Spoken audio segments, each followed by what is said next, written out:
Hello dear viewers, today is August 3rd, 2025, and as usual, we present an overview of the operational situation on the map of hostilities. At the moment, significant changes have occurred along nearly the entire front line. We will try to present everything briefly, in order and with a focus on the key areas. Changes are being observed on the Oricov, Pokrovsk, southern Donetsk, and Krasny Lyman directions. In addition, there are updates regarding the situation near Touret, and we've also received important news from the Sumy direction, which we will definitely cover in this video. Before we begin, as always, I sincerely ask you to subscribe to the channel. It's a serious form of support for its development. Huge thanks to everyone who has already subscribed. And now, let's move on to the Kerson direction. In this area, a powerful strike was recorded near Antonivka. Fighting also took place around Pokrovsk. The Ukrainian side reported that 3 Russian attacks were repelled overnight and 1 more in the morning. Elsewhere along the contact line, both sides are actively using FPV drones and artillery. Now we move to the Oricov direction. Let's start with the areas of Malotokmachka and Bilohirya, where Ukrainian forces are conducting counterattacks, trying to push back Russian units. However, there is no confirmation of any changes to the front line yet. The map remains unchanged. It's important to remember that both Ukrainian and Russian sources tend to exaggerate their successes. Only after video confirmations appear do we make map updates. Next, the settlements of Plavy and Kamyanska. As previously reported, the latter has come fully under the control of the Russian army. Russian sources claimed that the front line between Kamyansky and Stepov has been leveled. However, according to other reports, it may run differently. Yesterday, we had to block a large number of comments containing obscene language and groundless accusations regarding Plavy. It was previously reported that most of Plavy had been lost by the Ukrainian armed forces, but today information came in about a Ukrainian counterattack. Fierce battles took place in the area involving assault groups. According to available data, the entire zone is now under Ukrainian control, with the front line having shifted about 1.5 kilometers in their favor. I'd like to remind everyone, only confirmed changes are marked on the map, not rumors or unverified claims. If there are reports that a particular settlement has been taken, we wait for factual evidence, photos, videos, visual reconnaissance. Only then do we update the map. Now let's move to the southern Donetsk direction. Near Zelenihai, Russian forces continue to expand their control northward. The front line is also leveling out near Novopil, which is located near the border of Donetsk and Dnipropetrovsk regions.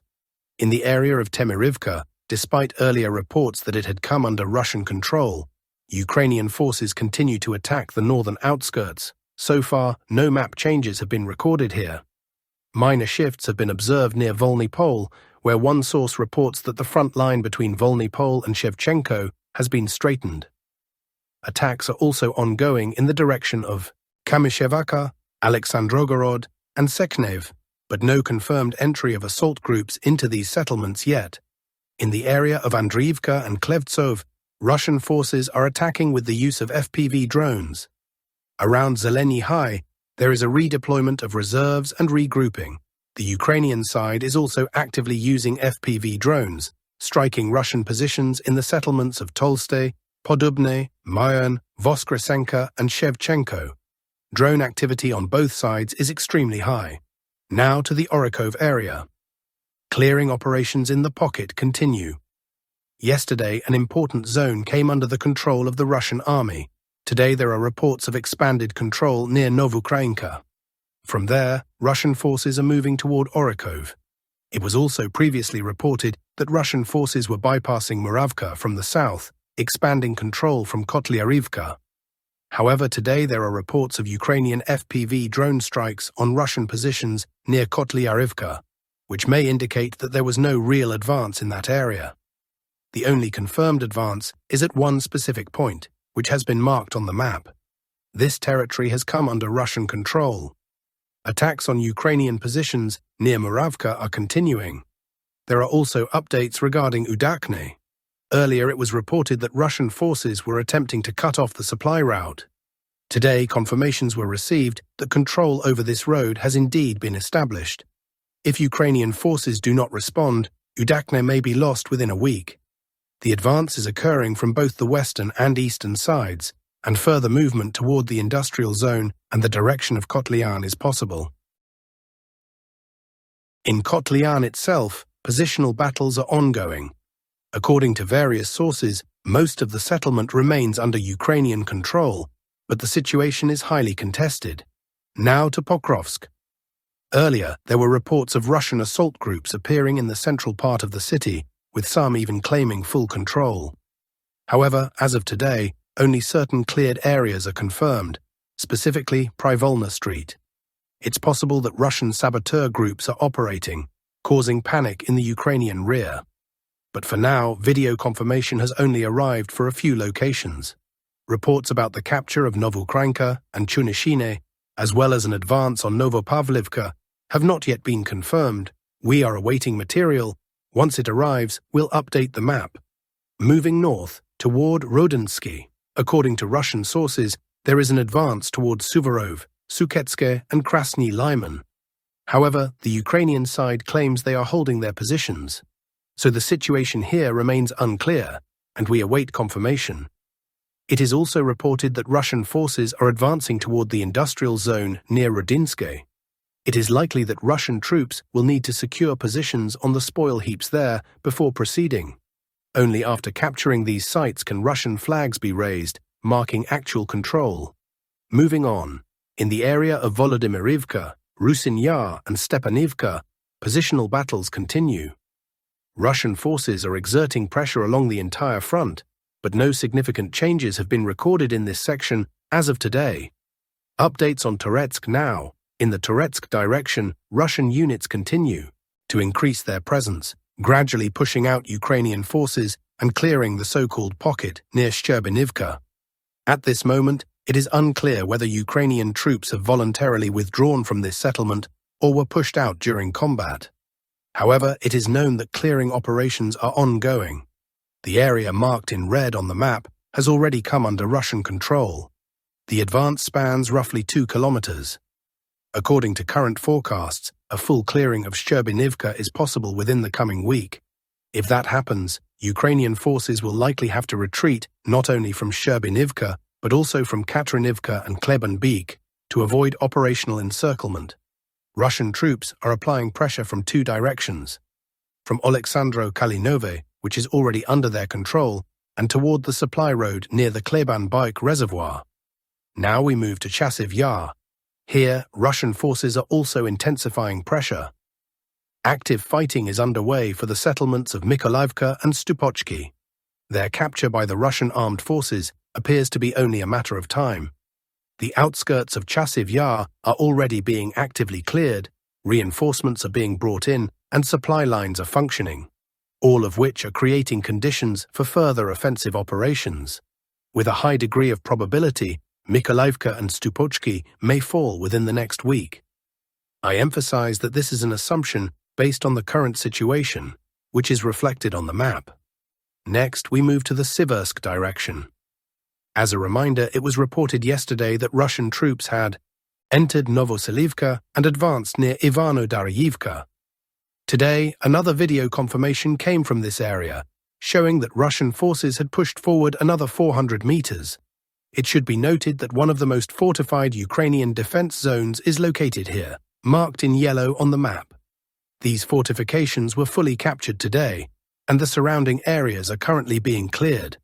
In addition, video footage from yesterday showed Russian troops reaching the edge of Ukrainian trenches, and today we received new confirmation from the area of Hrihorivka, which has also been fully cleared and is now under Russian control. South of Hrihorivka, the advance reached up to 3 kilometers. The next direction is the Krasny Lyman front. Significant changes have been recorded in the area of Torske. This morning, video footage was published from the area, clearly showing that the entire territory has come under Russian control. In fact, while the video was being recorded, new information arrived confirming that another sector had been captured, also now under Russian control. Thus, the entire area previously marked as contested is now fully controlled by Russian forces. Everything points to continued Russian advancement, with the likely capture of Torske, followed by the encirclement of Ukrainian forces in the Serebryansky forest area. There are signs that Ukrainian units have begun to abandon their positions in this wooded region. I'd like to remind you that most of the Serebryansky forest lies within Luhansk Oblast, and currently only 2 small areas remain under Ukrainian control. Once Russian troops capture these zones, it will mean that the entire Luhansk region is under the control of the Russian armed forces. It's worth noting that attacks are continuing on neighboring sectors, including Shandry-Holov, where clashes were also recorded today. As we've already mentioned, Russian troops are operating along the supply lines.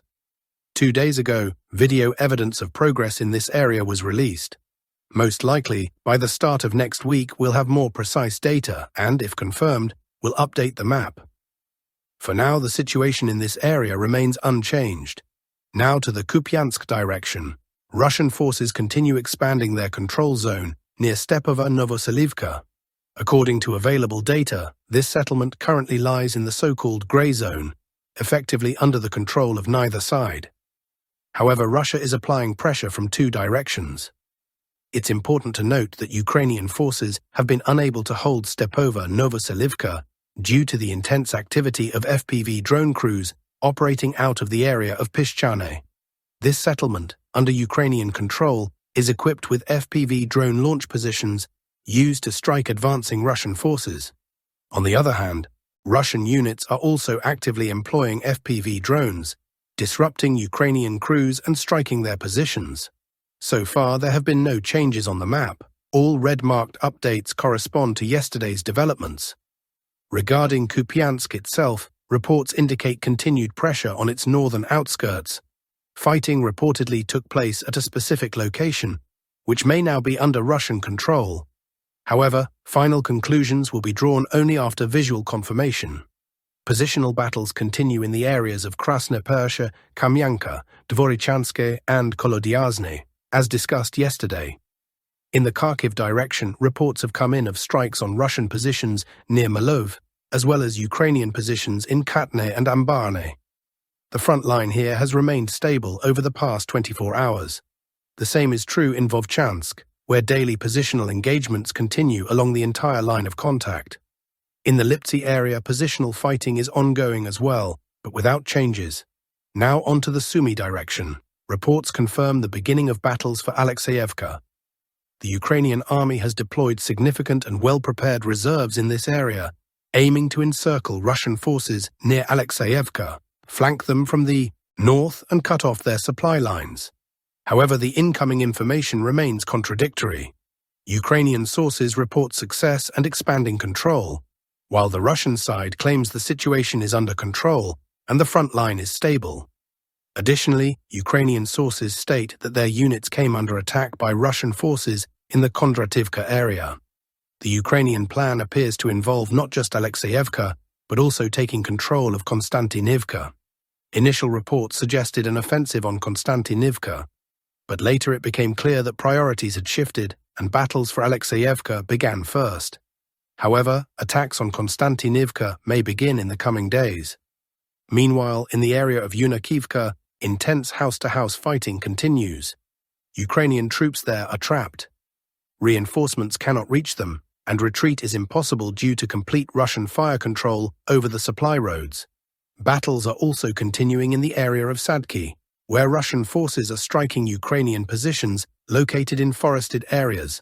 There are some minor successes, but it's too early to speak of significant results. Confirmation has yet to arrive. That concludes the main developments for today. Thank you for watching, and see you next time.